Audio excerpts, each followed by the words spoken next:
할렐루야. 아멘. 우리가 계속해서 이 사사기 말씀을 나누고 있습니다. 사사기 말씀 지겨우시죠? 어떻습니까?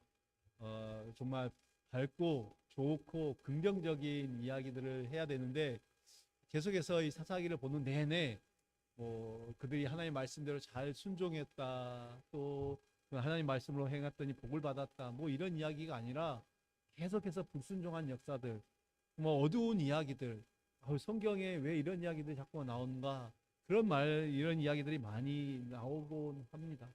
근데 여러분, 이 말씀을 보면서 우리가 좀 때로는 이 말씀이 우리에게 불편하게 부딪힐 때도 있습니다. 도대체 언제까지 이런 어두운 말씀들을 보야 되는가? 그러나 이 말씀을 들을 때마다 우리 각 사람에게, 나에게 주신 말씀을 받고 부딪혀서, 내가 나의 모습이 이러한 모습이었구나, 우리의 삶이 이러한 삶이었구나, 다시 한번 주님 앞에서 우리의 모습을 돌아보는 그런 계기가 되면 좋겠습니다. 오늘 내용도 사실은 뭐 밝은 내용은 아니죠. 이스라엘이 이제 베냐민 지파와 전쟁을 하게 되는 그 과정, 준비하는 과정이죠. 말하면 이제 이스라엘의 내전이 일어나게 됩니다. 그 지파 늘 하나로 함께했던 그들이 이제 지파로 흩어진 이후에 그 가나안 땅에 들어가서 땅을 분배받고 나서 한참을 지났죠. 그러고 나서 이제 그 지파별로 각 지파별로 지내던 이 이스라엘이 드디어 내전이 일어나는 상황인데, 그 이유는 우리가 지난번에 살폈던 이 19장의 내용에서 찾을 수 있습니다.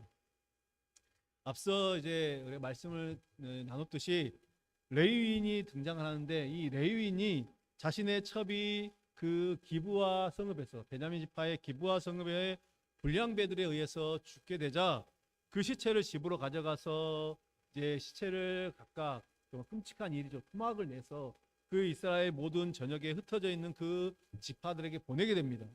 이제 그것을 받아본 지파들이 도대체 이게 무슨 일인가, 이 쉽게 말하면 토막 살인 사건이 일어난 것 같은 그런 일들이, 이게 왜 우리에게 이것이 전해졌는가, 무슨 사건인가, 이제 알아보기 위해서 모여들게 됩니다.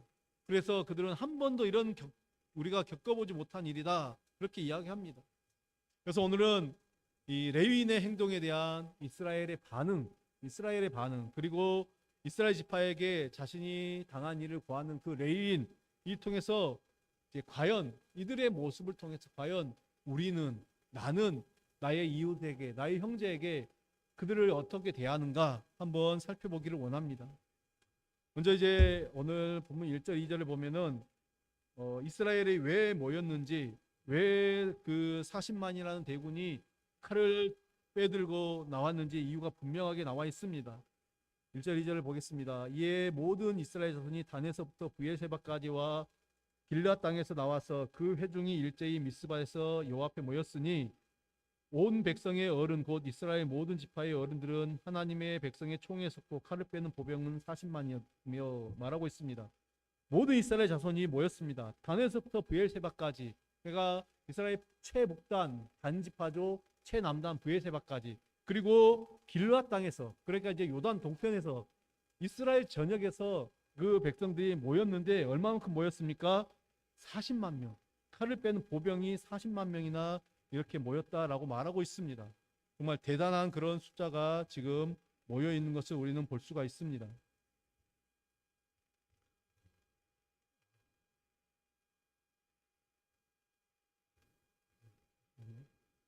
지금 이제 이스라엘 백성들은 이 토막난 시체에 대해서 그 연유를 알아보고 지금까지 없었던 그 악에 대해서 심판을 하겠다는 것이죠. 그러면서 이제 3절에 보면은 이스라엘 자손들이 이 토막난 시체, 그러니까 지금 레인이 보낸 이 시체를 보면서 이런 일이 어떻게 되었는지를 보아라, 이 레인에게 지금 이제 질문을 하고 있습니다.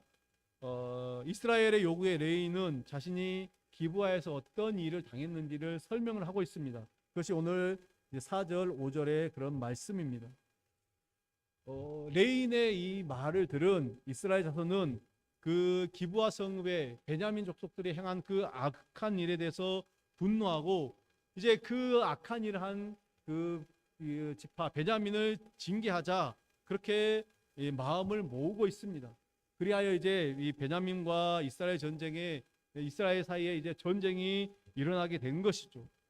근데 이제 아까 말씀드렸듯이 오늘 이제 우리가 좀 생각해 볼 것은 자신이 당한 일을 고하는 레인의 말과 레인의 일을 처리하는 이스라엘의 행동, 이것들을 한번 보자라는 것입니다. 먼저 레인이 이 자신이 당한 일을 지금 이야기하는 그 과정을 보면은 그는 어떻게 해서든지 이스라엘 백성들로 하여금 지금 모여 있는 그 이스라엘 백성들로 하여금 이 베냐민 지파에 대한 어떤 악감정을 지금 계속해서 부추기고 있는 것을 보게 됩니다.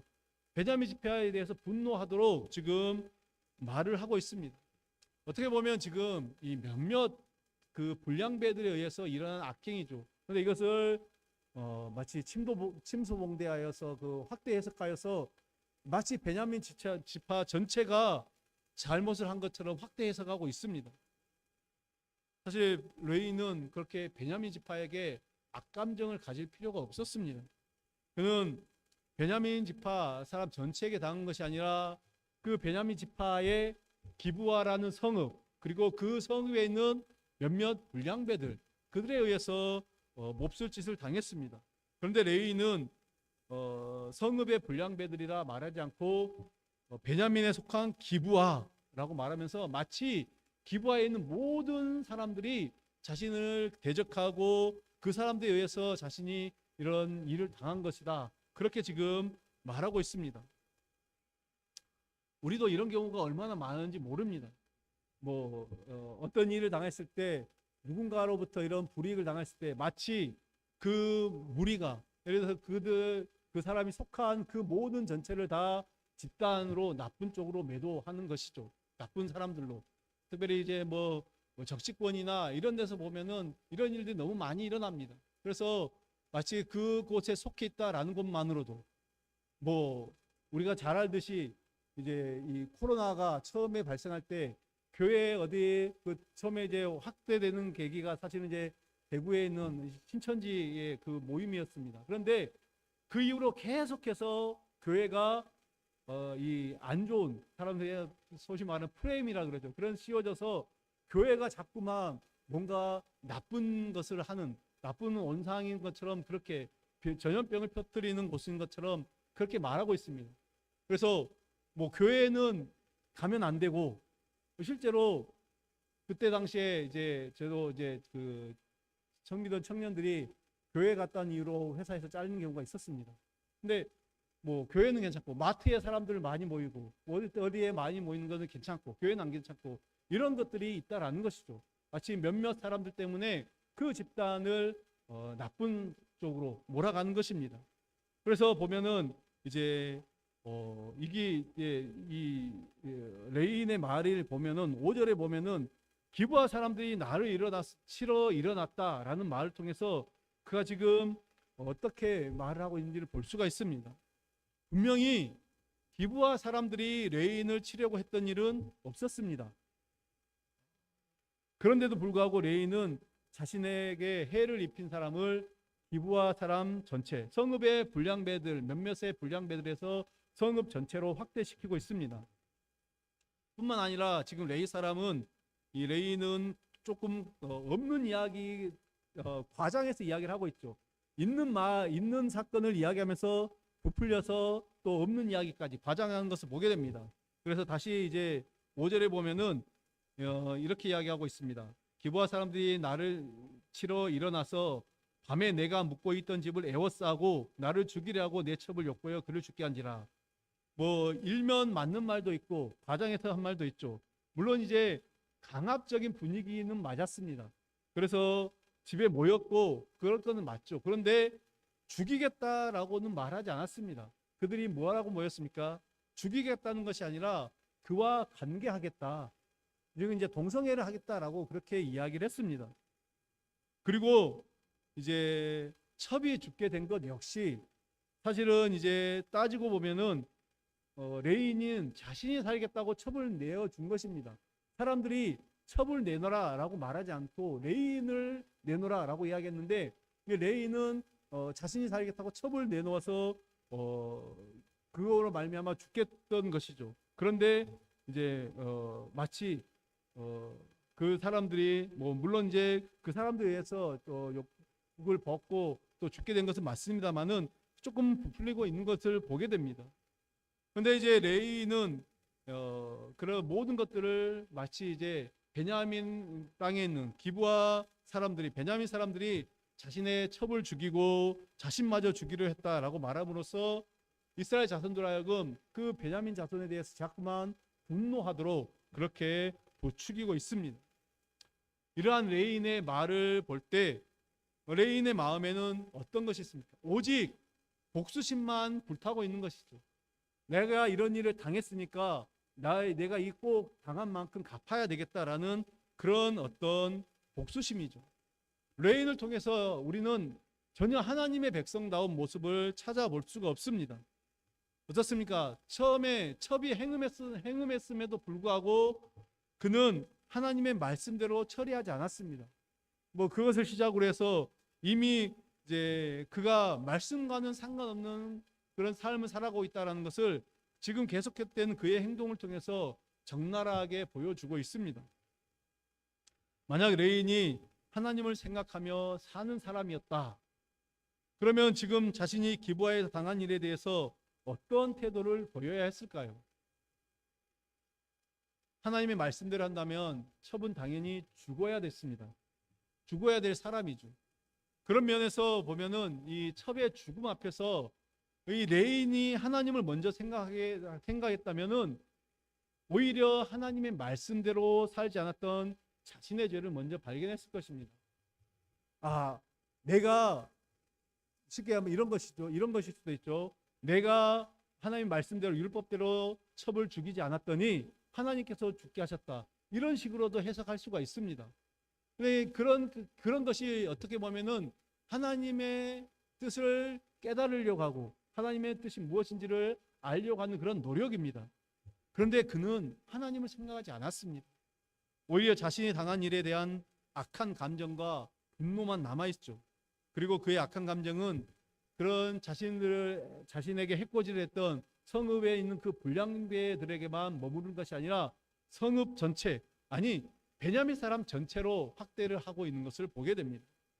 이것이 바로 하나님을 생각하지 않고 자기 마음대로 살아가는 인간의 악한 본성입니다. 여러분, 사람은 꼭 그래요. 자신이 당한 일이 있으면은 반드시 그 이상의 것을 갚아야 됩니다. 그래야 꼭 직성이 풀리죠. 이게 바로 사람의 그 악한 모습입니다. 그래서 주님께서는 율법에 뭐라고 말씀하십니까? 동해보복법을 말씀하시죠. 동해보복법이 뭡니까?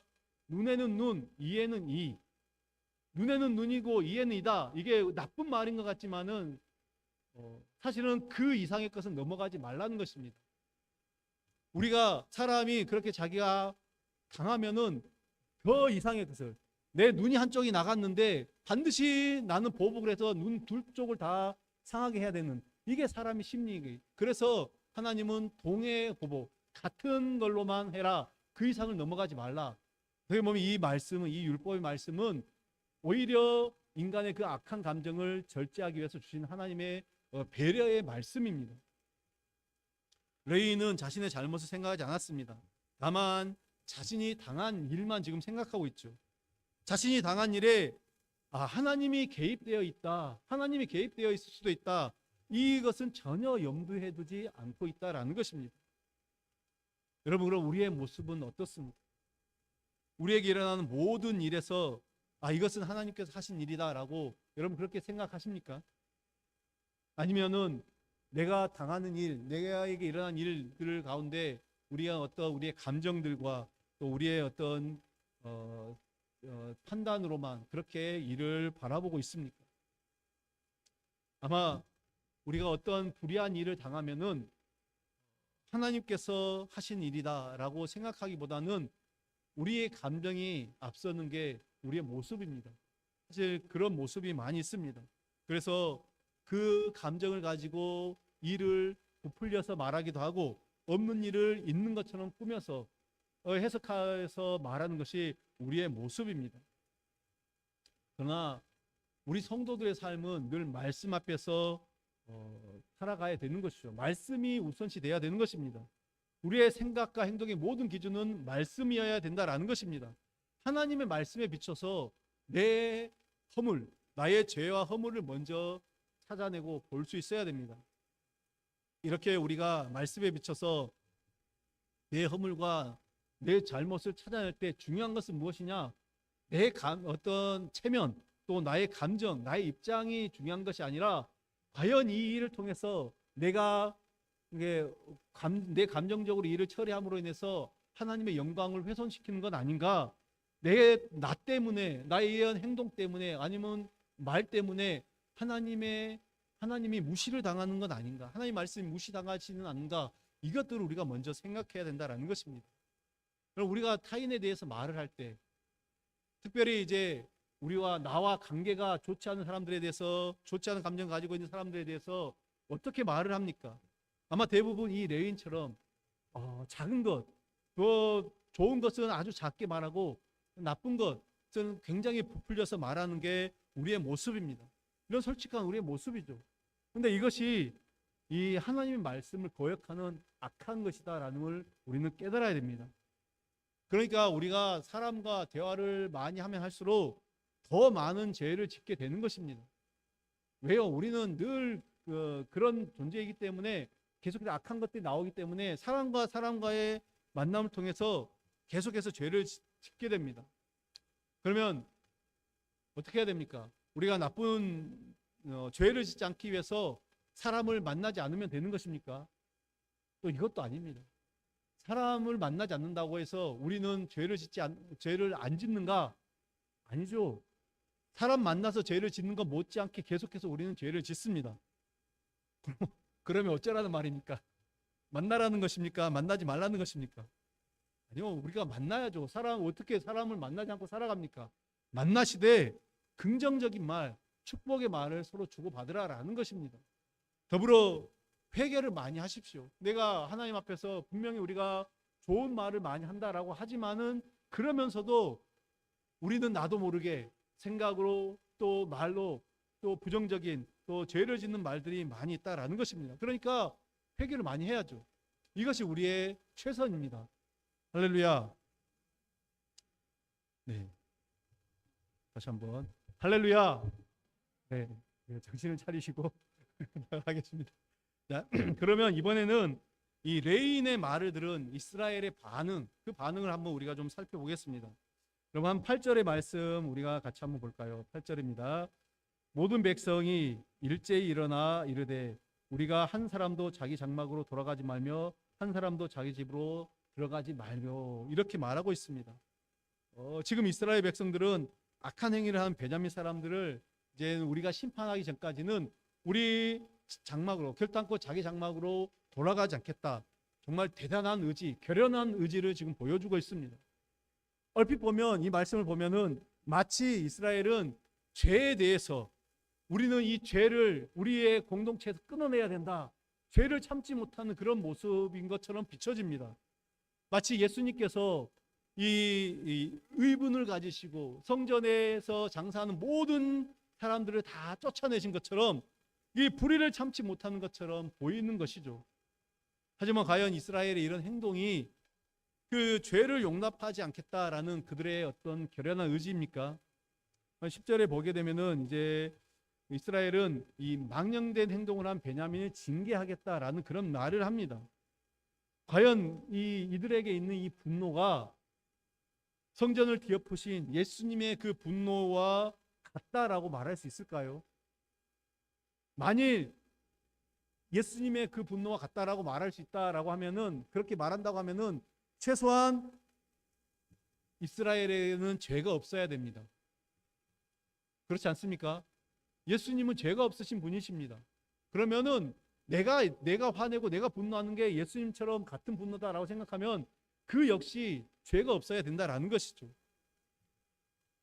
그렇다면 이스라엘은 자신들 역시 똑같은 입장에서, 죄인 입장에서 형제의 죄를 찾아내려 하기보다는 자신들의 모습을 말씀의 거울에서 비춰봐야 되죠. 말씀이 무엇이라고 말하고 있습니까? 우리가 잘 아는 예수님의 말씀이 있습니다. 함부로 비판하지 말고 판단하지 말라라는 말씀입니다. 우리 마태복음 7장을 한번 볼까요? 마태복음 7장 1절부터 5절까지 말씀 우리 함께 한 목소리로 같이 봉독합니다. 시작. 비판을 받지 아니하려거든 비판하지 말라. 너희가 비판하는 그 비판으로 너희가 비판을 받을 것이요 너희가 헤아리는 그 헤아림으로 어찌하여 형제의 눈 속에 있는 티는 보고 내 눈 속에 있는 들보는 깨달지 못하느냐. 보라, 내 눈 속에 들보가 있는데 어찌하여 형제에게 말하기를 나로 내 눈 속에 있는 티를 빼게 하라 하겠느냐. 외식하는 자여, 먼저 내 눈 속에서 들보를 빼어라. 그 후에야 밝히 보고 형제의 눈 속에서 티를 빼리라. 아멘. 여러분, 우리 예수님께서 우리에게 하신 말씀입니다. 우리 이 말씀에서 누군가를 우리가 비판할 자격이 있으려면 비판하기 위해서는 그를 비판할 수 있는 자격을 갖추어라. 자격이 있어야 된다 말합니다. 그런데 비판할 수 있는 자격이 무엇입니까? 내 눈 속에 있는 들보를 먼저 빼라는 것입니다. 자신의 눈에서 들보를 빼고 그것을 빼는 사람이 다른 사람의 눈에 있는 티를 뺄 수 있다라는 거죠. 근데 우리 인간은 그런 존재입니다. 내 눈 속에 있는 들보와 티 차이가 얼마나 큽니까? 그런데 내 눈 속에 있는 들보는 절대 보이지 않습니다. 보이지 않기 때문에 뺄 수가 없어요. 그런데 상대방의 남의 눈에 있는 티, 정말 보이지도 않는 그 티는 얼마나 잘 보는지 모릅니다. 이것이 바로 우리의 모습이죠. 다시 말해서 이 말씀 무엇입니까? 자신의 죄를 볼 수 있고 자신의 죄가 무엇인지 알고 자신의 죄를 가지고 하나님 앞에 나가서 예수님 앞에 나가서 회개한 자만이 형제에게 있는 문제를 제대로 볼 수 있다라는 것이죠. 이렇게 볼 때 여러분 이스라엘 사람들의 문제가 무엇인가 이제 알 수가 있습니다. 그들은 자신들의 문제는 전혀 보지 못하고 있다라는 것이죠. 다만 레인의 말을 듣고 베냐민에 대해서 분노할 뿐입니다. 40만 명이 모였는데 누구 하나 그 베냐민을 보면서 우리는 어떻습니까? 우리를 먼저 좀 성찰하고 돌아봅시다. 이렇게 말하는 사람이 없이 모두가 다 마치 그들이 심판자처럼 이 베냐민을 심판합시다. 이렇게 지금 나서고 있다라는 것이죠. 하지만 여러분 죄에 대한 심판자는 오직 하나님밖에 없습니다. 하나님만이 죄에 대한 심판자이십니다. 만약 이스라엘이 진심으로 의를 구하고 그들이 악을 미워하는 자들이었다면은 그들은 먼저 자신들부터 심판을 해야 되죠. 자신들이 그 악함을 하나님 말씀대로 살아가지 못하고 악을 행하는 그것들을 먼저 심판해야 됐다라는 것입니다.